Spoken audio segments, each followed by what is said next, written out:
آل سیدنا و مولانا محمد و اصحاب سیدنا و مولانا محمد و بارک وسلم علیہ۔ انتہائی قابل صد احترام بزرگوں اور عزیز دوستوں، سیرت النبی صلی اللہ علیہ وسلم کے عنوان سے میں اور آپ یہاں پر جمع ہیں۔ میں سیرت کے اس پہلو کو آپ کے سامنے رکھنا چاہتا ہوں کہ امام الانبیاء صلی اللہ علیہ وسلم کی مبارک زندگی اور سیرت میرے اور آپ کے لیے نمونہ ہے۔ ہمیں چاہیے کہ ہم حضور اکرم صلی اللہ علیہ وسلم کی مبارک زندگی کو اپنائیں، آپ کی سنتوں کو اپنائیں، آپ کے طریقوں کو اپنائیں، اور یہ آپ کی اتباع، آپ کی سنتوں کو اپنانا اور طریقوں کو اپنانا جب ممکن ہوگا کہ جب آپ صلی اللہ علیہ وسلم سے محبت ہوگی۔ جس کو جس سے محبت ہوتی ہے اس کی ہر ادا سے محبت ہوگی۔ تو جب ہمارے دلوں میں امام الانبیاء صلی اللہ علیہ وسلم کی محبت رچ بس جائے گی تو پھر آپ صلی اللہ علیہ وسلم کی جو ہے وہ سنتیں ہمارے لیے ان پر عمل کرنا زندگی میں آسان ہو جائے گا۔ ورنہ جتنا بھی دعویٰ کریں محبت کا لیکن اتباع نہ ہو تو وہ محبت بیکار کی محبت ہے۔ اب آئیے دیکھیں کہ آپ صلی اللہ علیہ وسلم سے ہم کیوں محبت کریں؟ سب سے زیادہ مخلوق میں سب سے زیادہ محبت حضور صلی اللہ علیہ وسلم۔ کیوں؟ اس لیے کہ دنیا میں ہم دیکھتے ہیں جب کوئی کسی سے محبت کرتا ہے تو چار چیزوں میں سے کسی ایک کی وجہ سے کرتا ہے۔ یا اس کے مال و دولت کو دیکھ کر، مالداری کو دیکھ کر محبت کرتا ہے، اگرچہ بعض حضرات نے کہا کہ یہ محبت نہیں ہوتی، یہ چاپلوسی ہوتی ہے۔ بہرحال محبت ہی کہہ دو، مالداری کی وجہ سے محبت کرتا ہے تو میرے نبی سے زیادہ مالدار کوئی نہیں تھا۔ آپ کہیں گے کیسے مالدار؟ گھر میں تو کئی دن چولہا نہیں جلتا تھا، پیٹ پر دو پتھر باندھے ہوئے ہوتے تھے، یہ کیسی مالداری؟ ہاں، الغنا غنا نفس، حقیقی مالداری دل کی مالداری ہے۔ میرے نبی پیسے دولت جمع نہیں کرتے تھے، بلکہ آپ کے ذہن میں دولت کی کھنکتی ہوئی تجوریاں ہوتی تھی، آپ اس وقت تک آرام نہیں کرتے تھے جب تک وہ سب صدقہ نہ کریں، غرباء میں تقسیم نہ کریں۔ ایسے مالدار کائنات میں کوئی نہیں۔ کائنات میں تو ایسے آپ کو مالدار ملیں گے، 1 لاکھ بینک میں ہے تو 1 لاکھ اور ہو جائے، 1 کوٹھی ہے تو 1 اور ہو جائے، 1 کار ہے تو 1 اور ہو جائے، ہر بچے کے پاس کار ہو جائے۔ ایسے مالدار ملیں گے، ایسے نہیں ملیں گے کہ میرے گھر میں اتنی دولت کیوں ہے، یہ میں غرباء پر تقسیم کروں۔ اس سے بڑا مالدار کون؟ حدیث میں آتا ہے اللہ نے فرمایا میرے محبوب اگر آپ چاہیں بہت پہاڑ کو آپ کے لیے سونا بنا دوں۔ میرے آقا نے کیا کہا؟ مالداری اس سے کہا جاتا ہے اللہ مجھے 1 وقت کھانا ملے اور 1 وقت نہ ملے اور تو مجھ سے راضی ہو جا، مجھے یہ سب سے زیادہ پسند۔ اگر مالداری کی وجہ سے کسی سے محبت کی جائے تو سب سے زیادہ محبت میرے آقا صلی اللہ علیہ وسلم۔ دوسرا سبب محبت کا حسن و جمال ہے۔ کوئی کسی کے حسن پہ فریفتہ ہو جائے، خوبصورتی کو دیکھ کر اس کا جو ہے گرویدہ بن جاتا ہے۔ میرے محبوب جیسا حسین و جمیل مانے نہیں ملتا۔ آپ حسن و جمال کے پیکر، صحابہ کہتے ہیں کہ آپ صلی اللہ علیہ وسلم جب گفتگو فرماتے تھے کأن النور تخرج من ثنایاہ، ثنایا اولیاء کہا جاتا ہے یہ سامنے کے 2 دانت، اور ان 2 دانتوں کے درمیان آپ صلی اللہ علیہ وسلم کے مبارک دانتوں کے درمیان فاصلہ ہوتا تھا، اور آپ جب بھی گفتگو کرتے فرمایا یوں لگتا جیسے آپ کے دانتوں سے نور نکلتا۔ ایسا کوئی ہے حسین و جمیل، حسن و جمال والا ہے کوئی ایسا؟ کیا فرمایا؟ کأن الشمس تجری فی وجہہ، یوں لگتا تھا جیسے سورج آپ کے چہرے میں چکر لگا رہا۔ آپ صلی اللہ علیہ وسلم رات کا وقت ہے، مسجد نبوی کے صحن میں آرام فرما رہے ہیں، صحابہ آپ کے دائیں بائیں ہیں، گویا یوں کہہ دو نبوت کے ستاروں کے درمیان نبوت کا چاند جلوہ افروز ہے، اور آسمان کے دامن میں ستاروں کی جھرمٹ میں آسمان کا چاند طلوع ہے، 14ویں رات ہے۔ حضرت جابر کہتے ہیں میں نے عرض کی یا رسول اللہ اگر اجازت ہو آج نبوت کے چاند کا اور آسمان کے چاند کا موازنہ کر لوں، اجازت مل گئی۔ کہتے ایک نظر اس چاند پہ دوڑاتا، ایک نبوت کے چاند پہ دوڑاتا، ایک اس کے چہرے پہ دوڑاتا، ایک اس کے چہرے پہ دوڑاتا، بالآخر یہ فیصلہ کرنے پہ مجبور ہو گیا چاند سے تشبیہ دینا یہ بھی کوئی انصاف ہے؟ چاند کے چہرے پہ چھایا مدنی کا چہرہ صاف ہے۔ ایسا حسن جمال والا بتاؤ، یہاں تک کہا حسان ابن ثابت نے وَأَحْسَنَ مِنْكَ لَمْ تَرَ قَطُّ عَيْنِي وَأَجْمَلَ مِنْكَ لَمْ تَلِدِ النِّسَاءُ۔ آقا آپ جیسا حسن و جمال کا پیکر آج تک میری آنکھ نے نہیں دیکھا، اور آپ جیسا حسین و جمیل آج تک کسی ماں نے نہیں دیکھا۔ ایسے حسن و جمال کے پیکر میرے آقا ہیں۔ اگر کسی سے حسن و جمال کی وجہ سے محبت کی جائے تو اس کا تقاضا یہ ہے سب سے زیادہ حضور صلی اللہ علیہ وسلم سے محبت۔ تیسرا سبب محبت کا کمالات کو دیکھ کر آدمی متاثر ہوتا ہے، یہ بڑا صاحب کمال ہے، میں اس سے محبت اس لیے کرتا ہوں، اس کے کمالات سے متاثر ہو گیا۔ میرے بھائیوں، میرے نبی جیسا کوئی صاحب کمال نہیں ہے۔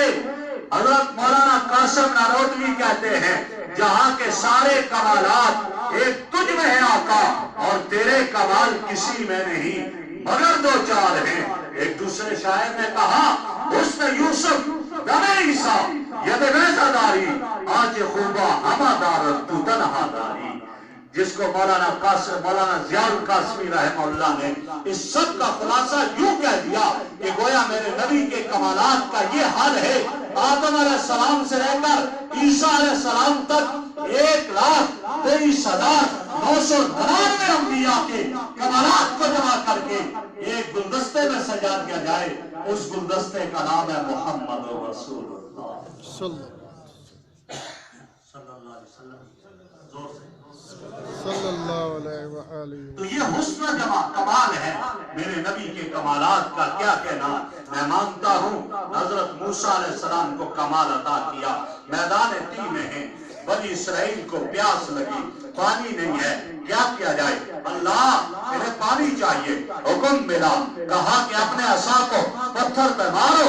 جب عصا پتھر پہ مارا فَانْفَجَرَتْ مِنْ حُسْنَةَ عَشْرَةَ عَيْنًا، 12 چشمے اس پتھر سے پھوٹ پڑے۔ بہت بڑا کمال ہے، لیکن قربان جاؤں آقا کی کمالات پہ اور پتھروں سے پانی کا نکلنا یہ پاسبل ہے، امپاسبل نہیں، ناممکن نہیں، ممکن ہے۔ آپ ادھر جائے نا پہاڑوں میں، آپ کو پہاڑوں سے پتھروں کے چشمے ملیں گے، یہ ممکن ہے، لیکن کمال میرے آقا کو جو عطا کیا پانی نہیں ہے۔ صحابہ پریشان ہے، میرے آقا نے برتن میں ہاتھ ڈالا، آپ کی ہاتھوں کی انگلیوں سے پانی کے چشمے جاری ہے، جو ناممکن ہے۔ کمال عطا کیا عیسیٰ علیہ السلام کو، میں مانتا ہوں مردے سے کہتے قوم بإذن اللہ، مردہ کھڑا ہو جاتا ہے، بہت بڑا کمال ہے، لیکن ممکن ہے۔ قربان جاؤں میرے آقا کو کیا کمال عطا کیا، یہ مردہ بولا، میرے آقا کو کمال عطا کیا۔ ابو جہل کہتا ہے میری مٹھی میں کیا ہے بتاؤ، میرے آقا نے فرمایا میں بتاؤں یا یہ خود بتا دے؟ کہا بس مجھے پتا چلے کیا ہے۔ وہ کنکر بول پڑے اشہد ان لا الہ الا اللہ واشہد ان محمد رسول اللہ۔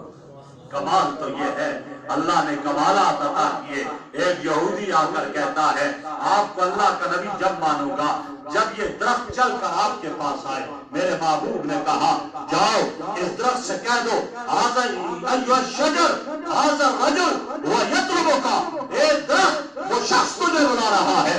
وہ یہودی نے جا کر جب درخت کو یہ کہا، حدیث کی سچائیاں گواہ ہے، وہ درخت زمین چیرتا ہوا کلمہ پڑھتا ہوا میرے آقا کے قدموں۔ یہ تو کمال ہے نا۔ اگر کمالات کی وجہ سے کسی سے محبت کی جائے، میرے آقا جیسا کوئی صاحب کمال نہیں۔ اس کا تقاضا یہ ہے سب سے زیادہ محبت حضور صلی اللہ علیہ وسلم۔ چوتھا سبب محبت کا وہ احسان، نوال عربی میں کہتے ہیں۔ الانسان عبد الاحسان، انسان اپنے محسن کا غلام ہو جاتا ہے، لیکن آج تو اسی کو آنکھیں دکھانے لگا، اپنے محسن کو آنکھیں دکھانے لگا۔ میرے آقا جیسا محسن کائنات میں کوئی نہیں۔ میں کہتا ہوں میرا باپ میرا محسن، میری ماں میری محسنہ، میرا چچا میرا محسن ہے، لیکن میرے محبوب جیسا کائنات میں کوئی محسن نہیں ہے۔ مجھے بتاؤ جو گناہوں سے مبرہ مرضع ہے، مجھے اور آپ کو کہا جاتا ہے گناہوں سے بچو، بزرگوں سے کہا جاتا ہے گناہوں سے بچو، صحابہ اہل بیت سے کہا جاتا ہے گناہوں سے بچو، جب نبی کی باری آتی ہے نبی کو نہیں کہا جاتا گناہ سے بچ، گناہ کو کہا جاتا ہے خبردار سینہ نبوت کے قریب نہیں جانا۔ معصوم نبی سے نہ گناہ صغیرہ ہوتا ہے نہ گناہ کبیرہ ہوتا ہے، اتنا معصوم نبی، لیکن میدان عرفات میں صبح سے شام تک دھوپ کے اندر کھڑے ہو کر آنسو بہا رہے ہیں، رو رہے ہیں۔ کس کے لیے؟ اپنے لیے نہیں، میرے اور آپ کے لیے رو رہے ہیں، میرے اور آپ کے لیے رو رہے ہیں۔ اللہ میری امت کے گناہگاروں کو معاف کر دے، میری امت کے گناہگاروں کو معاف کر دے۔ یہ پورا دن اس گرمی میں، اس دھوپ میں، اس ملاتی دھوپ میں دعا ہو رہی ہے۔ شام کو واپسی ہونے لگی، مجدہ ملا، خوشخبری ملی، بشارت ملی، میرے محبوب تیرے آنسو کے صدقے میں جا، تیری امت کے گناہگاروں کو معاف کر دوں گا، لیکن ظالم کو معاف نہیں کروں گا۔ ظالم نے ظلم کیا، اس کو معاف نہیں کروں گا۔ مزدلفہ میں آتے ہیں، رات کا وقت ہے، حاجی سو رہے ہیں، میرے محبوب سر سجدے میں اور آنکھوں سے آنسو جاری، سنگریزے تر ہو گئے اور رو رو کر دعا کرتے ہیں، اللہ تیرے خزانے میں کیا کمی ہے، تو مظلوم کو راضی کر دے، مظلوم کو خوش کر دے، جنت کا مال دکھا کر وہ ظالم کو معاف کر دے، دونوں کو جنت میں داخل کر دے۔ صبح ہوئی، پیغام ملا، بشارت ملی، میرے لاڈلے تیرے آنسو کے صدقے میں جا، تیری امت کے ظالم کو بھی معاف کر۔ سے بڑا ہے کوئی محسن کائنات میں جو ایسے آنسو بہائے؟ میرے نبی بیٹھے ہوئے ہیں، جبرائیل امین آ جاتے ہیں، کہاں سے آئے؟ یا رسول اللہ جہنم کی سیر کر کے آیا۔ جہنم میں کیا دیکھا؟ اللہ کے حبیب جہنم کتنے درجے ہیں، فلاں میں فلاں جائے گا، فلاں میں فلاں جائے گا، فلاں میں فلاں جائے گا، آخری درجے کی باری آتی ہے، اس میں کون جائے گا؟ یا رسول اللہ رہنے دیجئے، نہیں میرے محبوب بتا کون جائے گا؟ عرض کی یا رسول اللہ اس میں آپ کی امت کے وہ گناہگار جائیں گے جن کی زندگیاں گناہوں میں کٹیں گی، بغیر توبہ کے مر جائیں گے، وہ جائیں گے۔ میرے حبیب بے ہوش ہو کر گر جاتے ہیں، جبرائیل امین آپ کا سر مبارک اپنی گود میں رکھتے ہیں، ہوش میں آئے، اور جبرائیل میرا امتی جہنم میں جائے گا؟ ہاں یا رسول اللہ وہ گناہگار جس کی زندگی گناہوں میں کٹے گی، بغیر توبہ کے مر گیا، وہ جہنم میں جائے گا۔ میرے آقا پھر بے ہوش ہو گئے، ہوش میں آئے، اٹھے، حجرہ مبارک میں چلے گئے، وہاں بیٹھ کے وہاں رہنے لگے، رو رو کر آنکھوں سے آنسو جاری ہو کر چہرے پر آنسو کے نشانات پڑ گئے، چہرے مبارک کا رنگ مبارک زرد پڑ گیا۔ یہ کیفیت ہے، صحابہ سے باتیں نہیں، نماز پڑھائی، واپس چلے گئے، صحابہ پریشان، بے چین، غمگین، غم زدہ۔ ہمارے آقا جن کی امت کے عطر سے ادا ہونے والے موتی چنا کرتے تھے، اب ہم معلوم ہو گئے، کوئی بات نہیں، کیا ماجرا ہے؟ میٹنگ کال کی گئی، سارے صحابہ آگے، کیا ماجرا ہے معلوم کیا جائے۔ سب نے کہا آپ کے صف و حضر کے ساتھی، آپ کے غریبار کے ساتھی صدیق اکبر ہیں، ان کو بھیج دو، وہ جا کر معلوم کرے آقا کیوں غمزدہ بے چین ہے۔ صدیق اکبر رضی اللہ عنہ جاتے ہیں، دروازے پہ دستک دیتے ہیں، اندر سے رونے کے علاوہ کوئی جواب نہ آیا۔ میرے بھائیوں واپس آگے، دوبارہ میٹنگ کال کی، سب نے کہا اب ایسا کرو، آقا کی رفت جگر، آقا کی نور نظر، آقا کے دل کا ٹکڑا، آقا کے دل کا ٹکڑا، جنت کی عورتوں کی سردار سیدہ فاطمہ الزہرا کو بھیج دو رضی اللہ تعالیٰ عنہا۔ حضرت فاطمہ جاتی ہے، دروازے پہ دستک دیتی ہے، اندر سے روتے ہوئے آواز آئی، من دقل باب، کس نے میرے دروازے پہ دستک دی ہے؟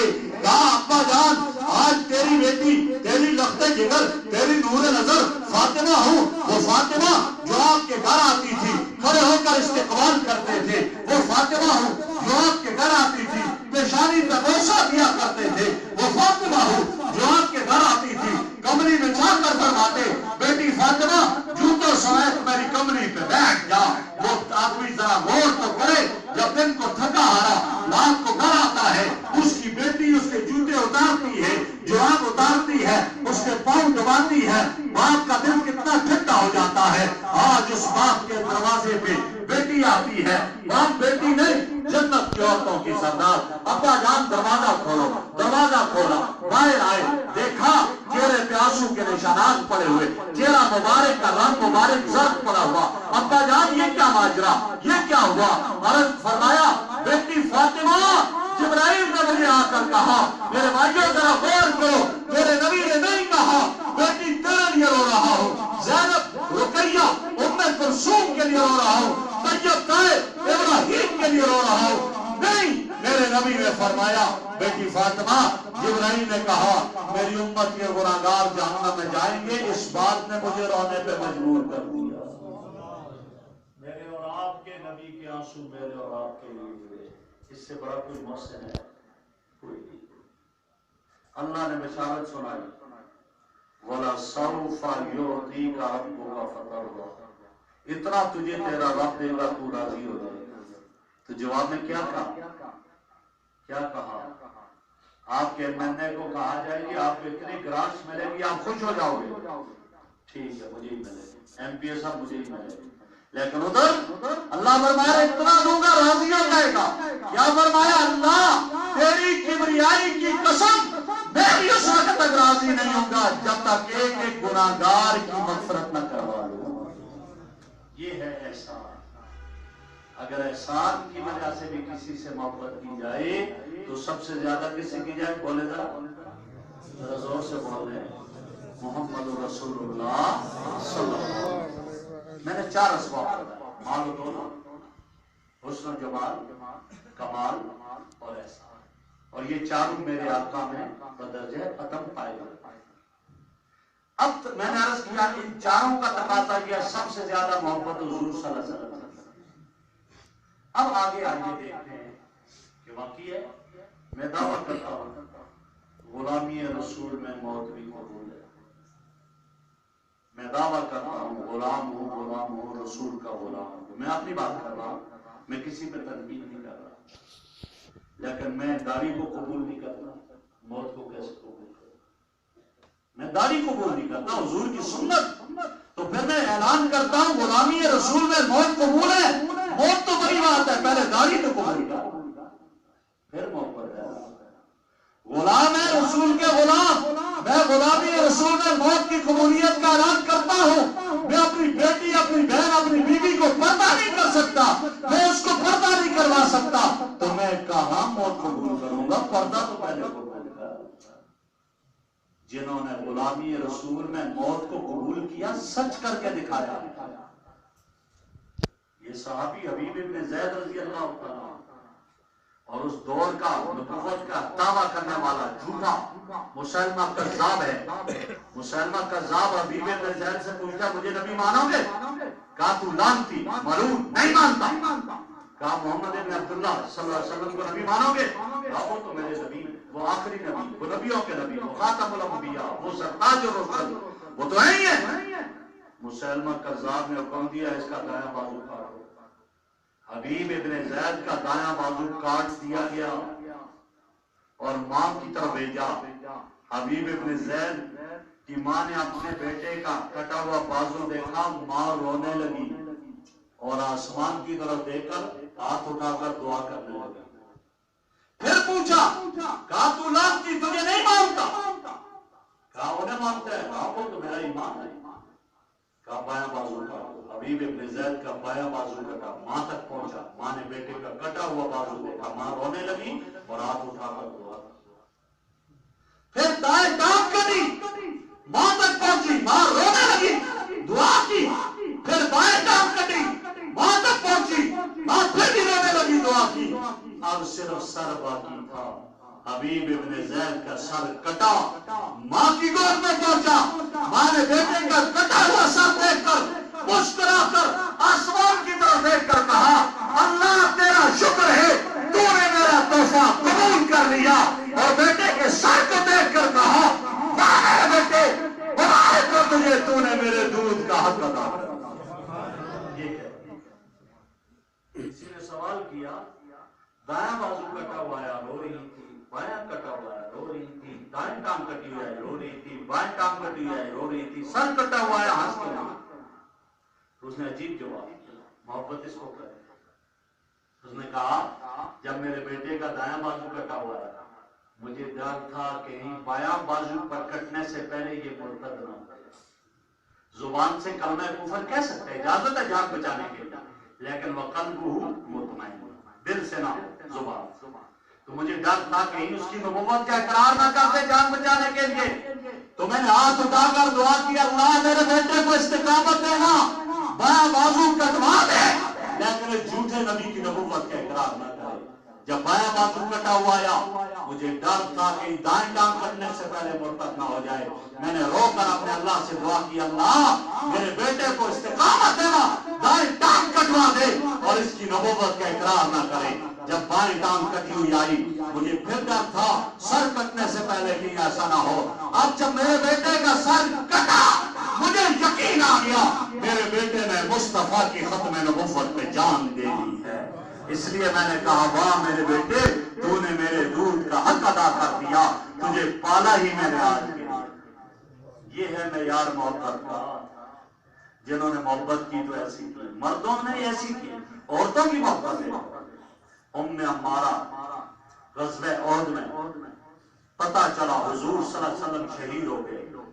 ام عمارہ نکلی گھر سے میدان احد کی طرف دوڑتی جا رہی ہے، راستے میں پتہ چلا تیرا شوہر شہید ہو گیا۔ کہا میرے آقا کا بتاؤ، کہا آقا صحیح سالم ہے، کہا نہیں اپنی آنکھوں سے دیکھو۔ دوڑتی جا رہی ہے، آگے پتہ چلا تیرا باپ شہید ہو گیا، کہا میرے آقا کا بتاؤ، آقا صحیح سالم، نہیں اپنی آنکھوں سے دیکھو۔ اور آگے بڑھی، پتہ چلا تیرا بھائی شہید ہو گیا، کہا میرے آقا کا بتاؤ، آقا صحیح سالم، نہیں اپنی آنکھوں سے دیکھوں گی۔ اور آگے بڑھی، پتہ چلا تیرا بیٹا شہید ہو گیا، میرے آقا کا بتاؤ، آقا صحیح سالم ہے۔ میدان احد میں پہنچتی ہے، والضحیٰ والے چہرے پر نظریں پڑتی ہے، واللیل کی زلفوں پر نظریں پڑتی ہے، ما زاغ البصر والی آنکھوں کو دیکھتی ہے، اور علم نشرح لک کا سینے کو دیکھتی ہے، یاسین والے دانتوں پہ نظریں پڑتی ہے، ما رمیت اذ رمیت والے ہاتھوں کو دیکھتی ہے، لا اقسم بہذا البلد وانت حل بہذا البلد والے قدموں کو دیکھتی ہے، اور دیکھ کر کہتی کیا ہے، باپ کی لاش پڑی ہوئی، شوہر کی لاش پڑی ہوئی، بھائی کی لاش پڑی ہوئی ہے، بیٹے کی لاش پڑی ہوئی ہے۔ میرے آقا کو دیکھ کر کہا آقا بھائی نہیں، بیٹا نہیں، شوہر نہیں، باپ نہیں، آپ موجود ہے تو اذن کل مصیبت بعد کا چارو، آپ میں تو ساری مصیبتیں ختم ہو گئی۔ یہ محبت ہے، یہ محبت کا معیار ہے۔ میں اور آپ اپنے گریبانوں میں جھانکے ہماری محبت کیسی ہے۔ میں بہت بڑا دعویٰ کرتا ہوں لیکن جب میرے بیٹے کی شادی ہوتی ہے تو میں خود آتش بازی کر رہا ہوں، آتش بازی کر رہا ہوں۔ میرے بھائی کی شادی ہوتی ہے، پہلی صف میں بھی نماز پڑھتا ہوں اور اس کی شادی میں خود ڈانس کر رہا ہوں، ناچ رہا ہوں۔ میرے بیٹے کی شادی ہوتی ہے، میں مسجد کا نمازی بھی ہوں، اور مسجد ہے نماز کے وقت جماعت کھڑی ہے، میں مسجد کے دروازے پر آ کر ڈھول ڈھمکے بجا رہا ہوں، تو بتا کیا میں سچا عاشق ہوں؟ نہیں، میں اب یہاں کہتا ہوں میں کیا کروں گی؟ میرا ماما ناراض ہو جائے گا، چچا ناراض ہو جائے گا، خالو ناراض ہو جائے گا، شادی ہے کوئی ماتم تو نہیں ہے، شادی کرنی ہے، خوشی منانی ہے، ان کو راضی کر رہا ہے، محمد رسول اللہ کو ناراض کر رہا ہے۔ پھر یہ کیسی محبت ہے؟ اس محبت کا تقاضا تو یہ تھا میرا نبی راضی ہوگا، میں اس کے طریقے کو اپناؤں گا، باقی سب کے طریقوں کو چھوڑوں گا، جدھر مرضی ناراض ہوتے ہیں مجھ سے میرا محبوب راضی ہو، باقی کوئی نہ راضی ہوتا ہے نہ ہو، مجھے اس کی کوئی پرواہ نہیں۔ یہاں آ کر پتہ چلتا ہے کہ حضور کا عاشق ہے یا نہیں ہے، حضور صلی اللہ علیہ وسلم سے محبت ہے یا نہیں ہے۔ جو صرف چند چیزوں کے لیے، نمود کے لیے حضور کو ناراض کر کے اور دوسروں کو راضی کرے، یہ کیسی محبت ہے؟ اس لیے میرے بھائیوں میں یہ عرض کر رہا ہوں کہ حضور سے محبت میرے اور آپ کے ایمان کے ایسا۔ میرے نبی نے کیا فرمایا؟ لا یؤمن احدکم حتی اکون احب الیہ من والدہ وولدہ والناس اجمعین۔ اس وقت تک کوئی مومن نہیں ہو سکتا جب تک میں اس کو، اس کے ماں باپ، اس کی اولاد، اس کے سارے رشتہ داروں سے زیادہ محبوب نہ ہو جاؤں۔ جب حضور سے محبت ہوگی پھر حضور صلی اللہ علیہ وسلم کے طریقوں سے بھی محبت ہوگی، آپ کے طریقے بھی پھر زندگی میں لائے گا۔ اپنائے گا آپ کے طریقے، آپ کا طریقہ چھوٹے گا، آنکھوں سے آنسو بہیں گے۔ مولانا قاری علی جلندری وفاق المدارس کے ناظم ہیں، انہوں نے ایک واقعہ اپنی کتاب میں لکھا، پنجاب میاں چنو کا ایک آدمی حج کے لیے گیا مکہ مدینہ، پھر احد کے میدان میں چلا گیا، احد کے میدان سے مٹی اٹھا کر لا کر اپنے گھر میں رکھی، وصیت کی جب میں مر جاؤں یہ مٹی میری قبر میں بچھا دینا، اس کے اوپر مجھے دفن کر دینا۔ اس مٹی کو اس نے کپڑے کے تھیلے میں ڈالا، سی کر ایک صندوق میں بند کر دیا۔ کچھ دنوں کے بعد دیکھتا گیا اس صندوق سے پانی ٹپک رہا ہے۔ اس نے کھولا، یہ کہاں سے پانی آیا؟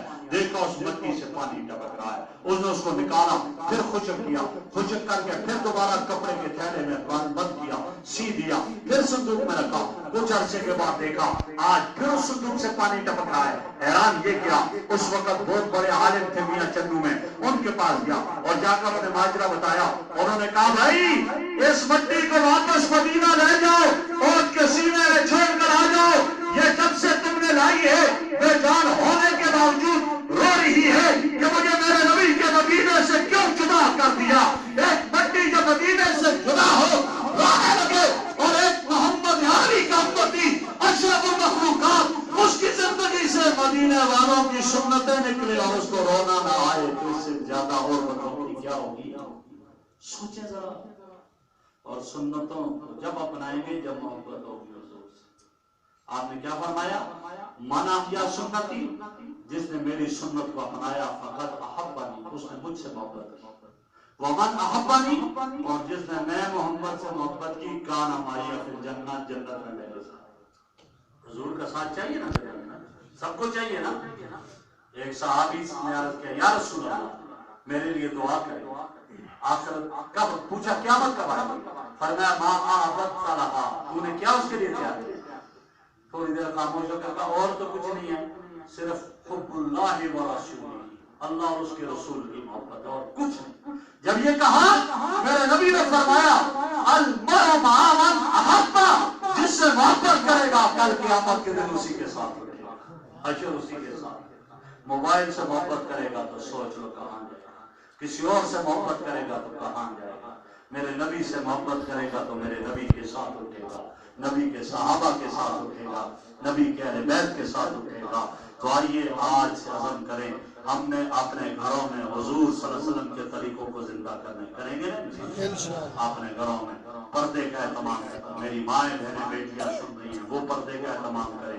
آج تم پردے کا اہتمام نہیں کرو گی، کل سیدہ فاطمہ تمہارے خلاف وہاں پر رٹ دائر کریں گی، کیا جواب دو گی کہ میں تو وہ تھی، میں نے کہا میرے کفن پر بھی غیر محرم کی نظر نہ پڑے، اور تم گردن میں دوپٹہ ڈال کر گھوم رہی ہو، اس سے پھر اس وقت کیا جواب ہوگا؟ اس لیے میرے نبی کی سنتیں ہم اپنائیں گے، اور تو کچھ ہے نہیں ہے پاس سوائے کس کی؟ حضور کی شفاعت کے، وہ شفاعت کرے گی اور اسی نبی کو آج ہم یہی کر سکتے ہیں۔ آج فراز نے خاکے چھپائے، فراز نے آپ کی توہین کی، میرے نبی کی شان میں ذرا بھی کمی نہیں آ سکتی، ذرا بھی کمی نہیں آ سکتی۔ ہم تو اور کچھ نہیں کر سکتے، ہم اس کا جواب یہی دے سکتے ہیں کہ ہم حضور صلی اللہ علیہ وسلم کی سنتوں کو عام کریں، حضور صلی اللہ علیہ وسلم کے طریقوں کو عام کریں، آپ کی مدح سرائی کریں، خوب آپ کی مدح کریں، خوب آپ کی تعریف کریں، اور ان بدبختوں کی مصنوعات کا بائیکاٹ کریں، ان کی مصنوعات کا کیا کریں؟ بائیکاٹ کرو گے وہ تباہی کی طرف جائیں گے، معاشی طور پر تباہ ہوگا۔ ٹوٹل پیٹرول پمپ سے پیٹرول نہ ڈلواؤ، اسی طرح اور ان کے کئی مصنوعات بسکٹوں کی اور دوسری ہیں، جو فراز کی مصنوعات ہے ان کا بائیکاٹ کرو گے نا انشاءاللہ۔ جزاک اللہ، آپ نے بہت توجہ سے میری باتیں سنی، اللہ آپ کو جزائے خیر عطا فرمائے، جو کہا سنا دیا اللہ مجھے بھی اور آپ کو اس پر عمل کی توفیق عطا فرمائے۔ وآخر دعوانا ان الحمد للہ۔